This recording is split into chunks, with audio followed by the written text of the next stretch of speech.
Hey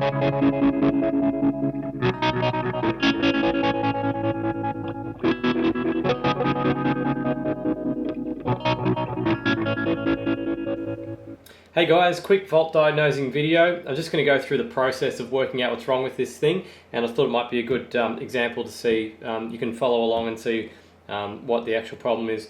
So I've just come back to the DBE chainsaw today. It was working perfectly last time I used it, and I plugged it into my Marshall amplifier, hit the power button. As you can see, the LED does not turn on.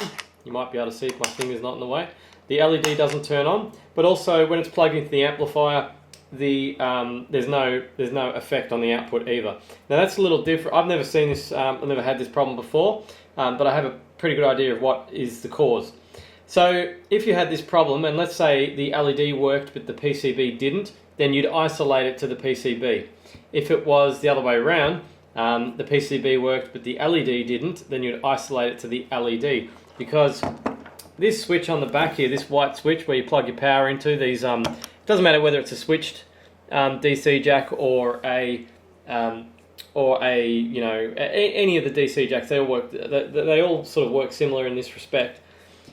There's two wires coming off. There's a red wire. There's two red wires, and one of them goes to the LED and one goes to the PCB. Basically, if both the LED and the PCB aren't working, I'm suspicious that this jack is perhaps dead. So I'm going to test that now. We'll go up to the bench, and it's just simply a matter of plugging it into the power supply. I'm just going to turn that current down because there's no way this circuit should need that much current.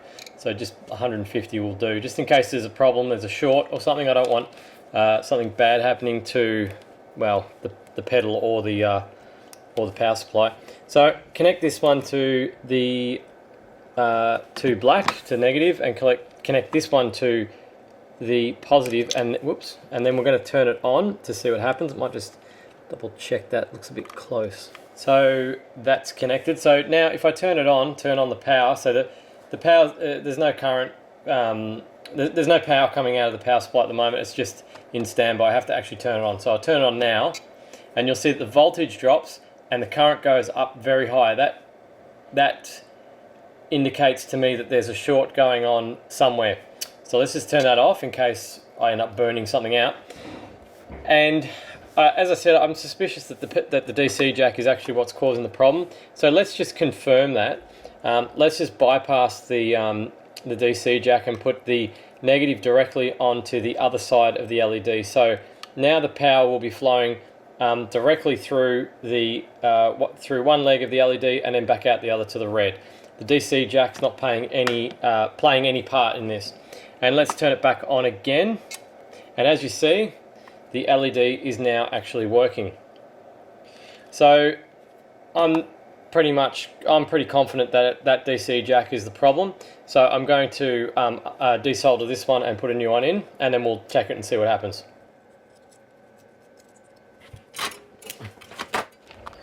Okay, so I've replaced the DC jack. Let's give it a shot. So just put the negative on the negative and the positive on the positive, obviously, and then let's turn it on. And we are no longer getting, as you can see, the voltage isn't dropping as it was before. The voltage was almost on 0, and the current is on 14 milliamps. That looks much better. So if we turn the LED, if we turn the effect on, the LED should come on. And it does. So the problem was the DC jack. And inside these little economical DC jacks, there's a switching mechanism for the battery. And I would actually like to cut this thing open and actually see what failed inside. But I've got a feeling when I actually do start hacking into it, I'm probably just going to end up, well, destroying the thing in the process, and we probably won't end up being able to see what's actually causing the problem. But suffice to say, there's a switching mechanism in that, and I've got a feeling that the switching mechanism wasn't actually switching. It was permanently shorted, I suppose. It wasn't working properly either way. So that's the story with this guy. So obviously he goes straight in the bin. If you have a problem like that, so if you have an LED that's not turning on, and like the effect's not turning on at all, the LED's not turning on, and the PCB's not there's no effect coming out of the pedal. Check your DC jacks. I know everyone's really fond of these 15-cent ones. That's what these are. Economical. These are the economical switch DC jacks as well. But just a little word of caution that they fail a lot more than the named brand ones. That's why I sell the Switch Lumberg DC jacks as well. I just have a lot of faith in that brand more than these little economical ones, these little Chinese ones that can often do that. I've had a number of those fail, particularly over extended use. They can die.